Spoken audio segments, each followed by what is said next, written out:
mighty Ejeagha, the news of the elephant's capture spread to other creatures in the forest. Among these creatures was a tortoise named Ogba. Ogba made up for his lack of strength and speed with his cunningness and intelligence. The tortoise saw an opportunity where others saw despair. He approached the mighty elephant Ejeagha with a tale as sweet as honey. "Great Ejeagha," he began, his voice filled with reverence. "The king seeks to honor you. He wishes to make you the chief celebrant of the next Ofala festival, a position of the greatest honor and prestige." Ejeagha, a gentle giant with a heart as pure as the morning dew, was flattered. He had always admired the humans for their intelligence and creativity, and the prospect of leading their most sacred festival filled him with joy. Without a second thought, he agreed to accompany Ogba to the king's palace. The tortoise knew of the elephant's desperation to be accepted and loved by humans, and he was prepared to capitalize greatly on that. The tortoise who rode the elephant like a king. Story. Once upon a time, in the ancient kingdom of Akoha, a beautiful serene village where the rainforest kissed the sky, and the large turbulent river wound its beautiful path along the edges of the majestic kingdom. There lived a king whose power was as vast as the ocean. His name was Eze Ndu, and his reign was marked by both wisdom and an iron fist. Eze Ndu was so powerful that all the kings of the surrounding kingdoms dared not go to war against him, as he was almost guaranteed to win and wipe out their kingdoms. On top of all of that, his only daughter, Ada, was a jewel of unparalleled beauty. Her laughter as sweet as honey, and her spirits as free as the wind. Her brown skin glowed softly whenever it was hit by the rays of the sun. Her beauty was unlike anything the Igbo kingdom had ever seen. Predictably, many promising men and animals were interested in marrying King Ndu's daughter, as this was going to make them the in-law of the most powerful king in all the kingdom, and they would also be the husband to the most beautiful princess. What better way is there to have it all? Yet, the king was a man of caution. He feared that every suitor who had come to ask for his daughter's hand in marriage was unworthy of his daughter's grace, and therefore should not be able to marry his beautiful daughter. So, he devised a test that would challenge the bravest and wisest suitors among them, and at the same time get him the one prize that had always eluded him all these years due to how majestic and powerful it was. The prize was none other than the majestic elephant, Ejeagha. Ejeagha was well known in the animal and human kingdom to be the kind and gentle elephant that roamed the savannah and sometimes trampled across the rainforest in its bid to protect the animal kingdom from poachers and hunters of the king. The king had made multiple attempts to capture the elephant, but it had always been to no avail. The elephant always defeated the hunters and poachers. More often than not, the transgressors never left with their lives. The king made a promise that any man or beast who could bring him a living elephant would win the hand of Princess Ada. Word of the king's decree spread like wildfire. Brave warriors, cunning sorcerers, and even mythical creatures came forth, their hearts filled with hope and ambition. But the task was too difficult, even for the bravest and most powerful warriors across the kingdoms. The mighty elephant Ejeagha was an insurmountable warrior that could not be defeated. Its strength overshadowed anything they tried to use against it. After every other person had tried and failed to capture the mighty Ejeagha, the news of the elephant's capture spread to other creatures in the forest. Among these creatures was a tortoise named Ogba. Ogba made up for his lack of strength and speed with his cunningness and intelligence. The tortoise saw an opportunity where others saw despair. He approached the mighty elephant Ikenga with a tail as sweet as honey. "Great Ikenga," he began, his voice filled with reverence. "The king seeks to honor you. He wishes to make you the chief celebrant of the next Ofala festival, a position of the greatest honor and prestige." Ikenga, a gentle giant with a heart as pure as the morning dew, was flattered. He had always admired the humans for their intelligence and creativity, and the prospect of leading their most sacred festival filled him with joy. Without a second thought, he agreed to accompany Ogba to the king's palace. The tortoise knew of the elephant's desperation to be accepted and loved by humans, and he was prepared to capitalize greatly on that. The next day, the tortoise and the elephant began their journey to the king's palace. As they journeyed through the dense forest, Ogba, ever the schemer and deceiver, devised a plan. He knew that he couldn't simply march the elephant, Ikenga, into the king's palace without any form of restraint, or proof that he indeed caught the elephant and brought the majestic beast to the king as the ultimate prize in exchange for the hand of the king's daughter in marriage, as promised by the king. A few minutes after they began their journey, the elephant got irritated by how slow the tortoise moved, and he feared that if they continued at that pace, they were likely to miss the festival and the appointment as the chief celebrant of the festival. However, unknown to Ikenga, the tortoise's rather slow pace was all part of the plan. The tortoise knew he was a slow walker, and the urgency of the event would prompt the elephant to find a way to get them to the event even faster. Ogba, the tortoise, blurted out of thin air, "I think I know a way to get us there faster. Why not let me climb on your back? That way, we can both arrive at the festival at the same time." The mighty, eager elephant agreed to this plan without giving it a second thought. After all, what could a tortoise do to a mighty elephant like him? The tortoise climbed on the elephant's back and they continued their journey to Eze Ndu's palace.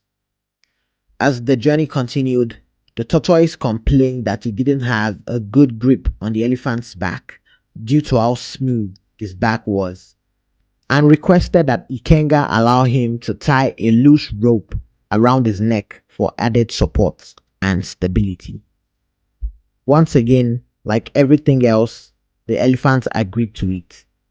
The journey was arduous as the forest was thick and the grasses and undergrowth tangled the legs of the gigantic elephant.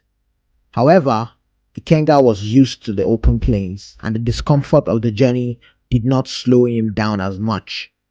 His patience, after all, was as large as his behemoth size. He endured the discomforts and instead filled his mind with dreams of the Ofala festival that he was about to attend and become the chief celebrant of. Ogba, the tortoise, on the other hand, was thinking of how to make sure that the rope around the elephant's neck was tight enough that it would be difficult for him to escape, and the king would think that he truly led the elephant there after capturing him. "Ikenga, please, I need to make this rope tighter so that I can have a proper grip and not fall off." "No problem, Ogba. Do as you wish. Just make sure that you are comfortable." The tortoise smiled sheepishly before pulling the knots on the rope until the rope fit snugly around Ikenga's muscular neck. Ogba smiled as he relished his deception. He had woven a web of lies so intricate that even he was beginning to believe it. He imagined himself as the king's son-in-law, a powerful figure in the kingdom. As they drew closer to the king's palace, the forest began to thin. The sun's rays filtered through the canopy, casting dappled shadows on the forest floor. Ikenga's excitement grew.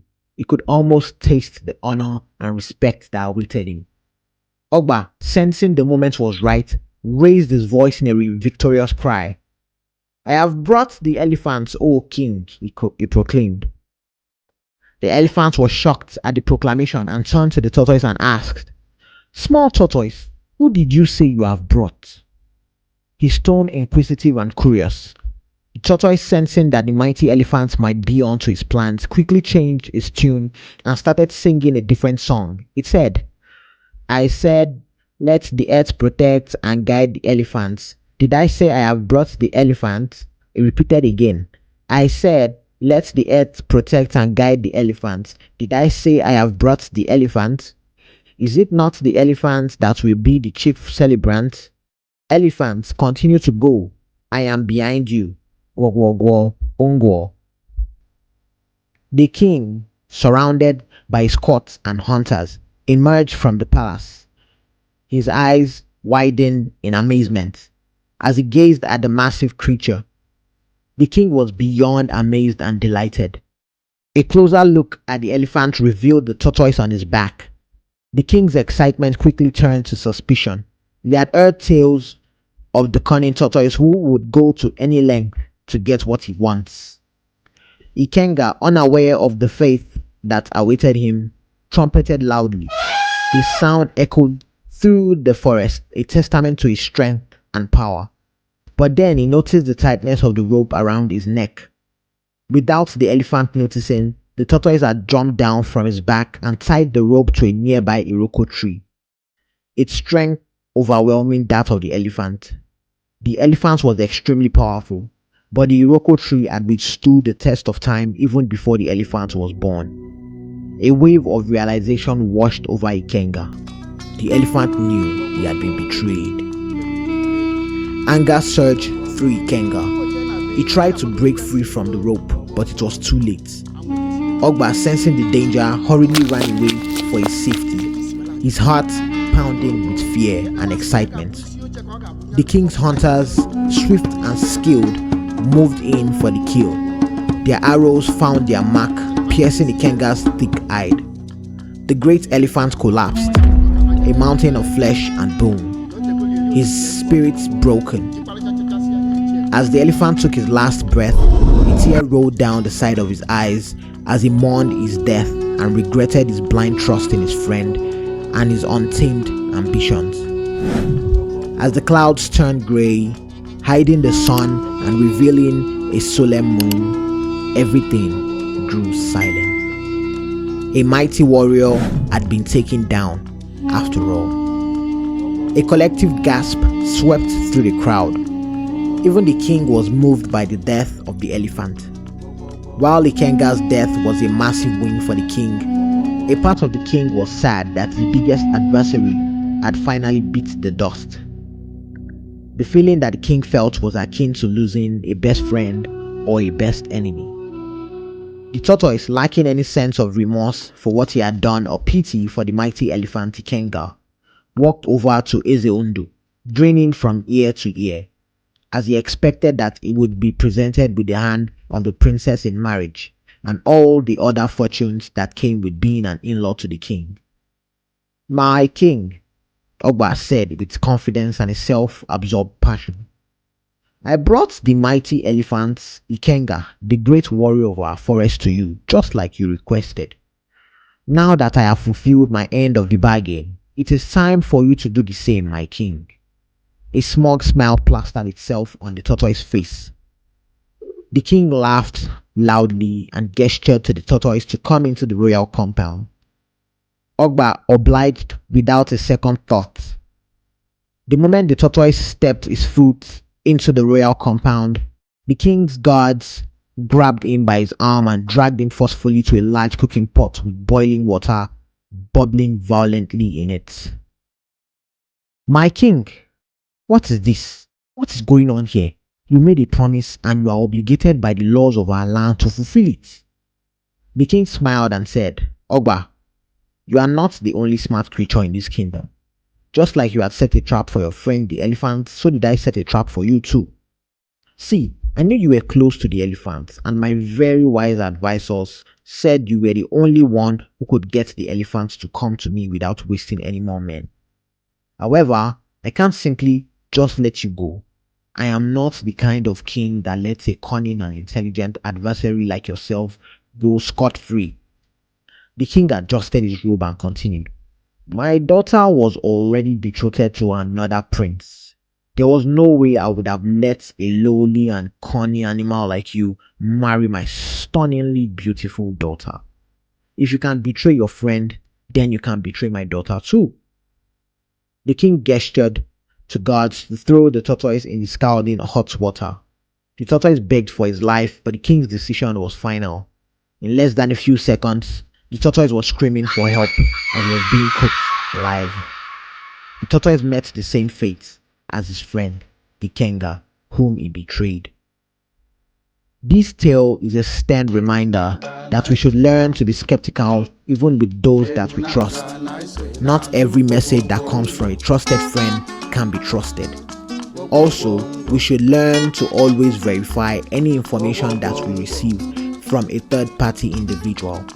As for the fate of the tortoise, it reminds us that when the gift promised in return for a betrayal or an insurmountable task seems too good to be true, then it probably is.